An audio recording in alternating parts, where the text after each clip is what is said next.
7. The background of the boy next to her. Because Miss Yang had previously been photographed by reporters at Waverley Police Station, she reported to Rose Bay Police Station on the 30th of July, accompanied by a male. Although the British Daily Mail speculated that the male's identity was a bodyguard and driver, I believe that the true relationship was not that. Because this bodyguard was not professional, he was still answering the phone when he got off the car. He always walked in front of Miss Yang and looked back to chat, which could not guarantee the safety of the people behind him, so his identity was not a professional bodyguard. Furthermore, if he was a driver, he wasn't just a driver. When the Daily Mail reporter came to interview her, he held her in his arms. Therefore, he wasn't just a driver. If he and Yang had an emotional connection, then when two male reporters were filming her face closely, he stepped aside, seemingly without instinctively protecting her. 根据以上行动，老王认为这位男生的年龄比杨姑娘大，并且与杨姑娘是熟人。从漂亮的黄色头发以及衣着打扮来看，这位男生个性朴实，曾经就读于体校或者从事与运动相关的工作。杨姑娘较瘦，说明他很少运动或者不太喜欢运动。Furthermore, this man's financial resources don't allow him to dress extravagantly and pay attention to detail like Miss Yang. He seems more casual. Of course, this 2023 Toyota Velfire, valued at AONE $130,000, isn't his own car. The way he initially closed the car door and later opened it showed some differences.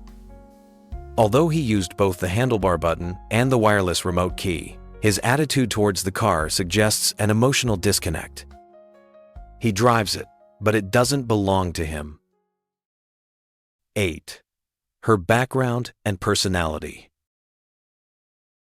Because Miss Yang's Rolls-Royce Cullinan had been towed to a designated vehicle impound lot by police, and her white Rolls-Royce Dawn convertible was unable to be driven on the road.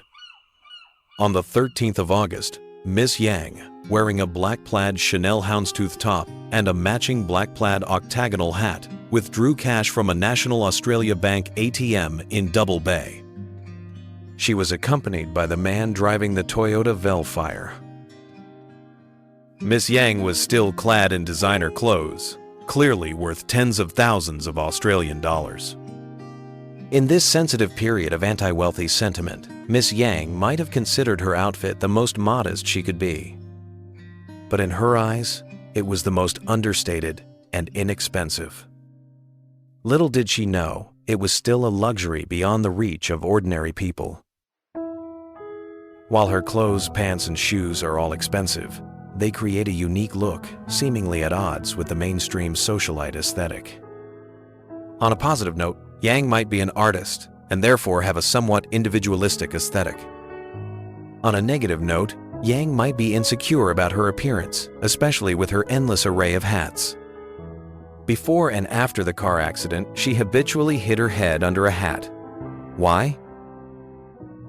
From a brown Prada Miu Miu bucket hat, to a Chanel baseball cap with gray and white stripes, to a black Chanel vintage octagonal hat, she habitually pulls the brim down. Moreover, she also wore a pair of huge Miu Miu sunglasses-style myopic glasses. It has to be said that she seemed a little inferior. Yet, she also enjoys wearing distinctive, expensive clothing, including large, expensive earrings paired with a Chanel brooch and blue straight-leg jeans that aim to blend into popular culture. Even if she's in the design or art world, her style seems to be superior. Even if she's a wealthy member of the upper echelons of business, she seems to crave cultural recognition. It's undeniable that her cultural structure was clashing and her heart was tangled. She lived a torn life. Perhaps she even resorted to medication to alleviate her stress. It's worth noting that she was once photographed wearing a custom ring on her right hand, suggesting she was in a relationship. However, relationships during this period were unlikely to succeed. She has shallow brow bones, weak jaw muscles, a thin build, and a small frame, resembling someone from the region south of the Yangtze River in China. Furthermore, all videos posted about her by people in a certain Eastern country have been ordered to be removed. Therefore, I don't need to explain where he's from. 9. The much-anticipated court trial. On the morning of the 15th of August, the much-anticipated court hearing began. The venue was Downing Centre Local Court in downtown Sydney. Early that morning, hundreds of people from over 20 media outlets and various sectors of society gathered outside the courthouse. Facing a court known for its impartiality, people expected Miss Yang to no longer conceal her identity and instead reveal her true background in court. However, the reality was quite the opposite. Miss Yang faces 2 criminal charges: driving with impaired driving causing bodily harm and refusing a second breathalyzer test. High-quality simultaneous interpretation equipment was used during the trial. The court only invited 5 official media outlets into Hall 15B and prohibited anyone from taking photos or recording audio. Reportedly, an elderly person who attempted to take photos was immediately removed from the courtroom. Despite such a rigorous trial, Miss Yang did not appear in person in court. She only appeared for 5 seconds via online video link. Leaked court records show that the defense requested a lighter sentence, citing cultural differences. The judge also opted for simplified procedures. The trial, which opened at 9:30 a.m., lasted only 7 minutes. Because the police had indicated they would add additional charges, Miss Yang's lawyer, Mr. Yu, requested a postponement of the trial, citing the current inability to mount a defense. The judge and prosecutors agreed, and the next court date was tentatively set for the 26th of September. This result caused a commotion among the crowd, as everyone expected to see Miss Yang's true face, but this expectation was dashed. However, this also deepened people's doubts and curiosity about Miss Yang. Her background and the source of her huge wealth remain a mystery to this day. In this age of information overload, how can some people completely hide themselves from public view? When ordinary people face numerous obstacles even to access their social security records, how can some people easily erase all online traces?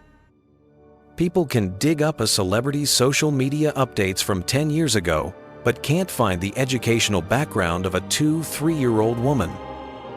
When the powerful can erase a person's past and block all ordinary people from investigating, what is the ordinary person's right to know?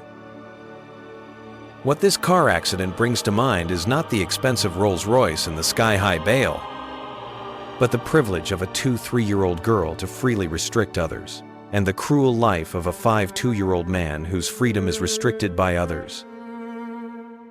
The impact of this car accident has long transcended Miss Yang's personal life. It reflects the public's anger and dissatisfaction with privilege.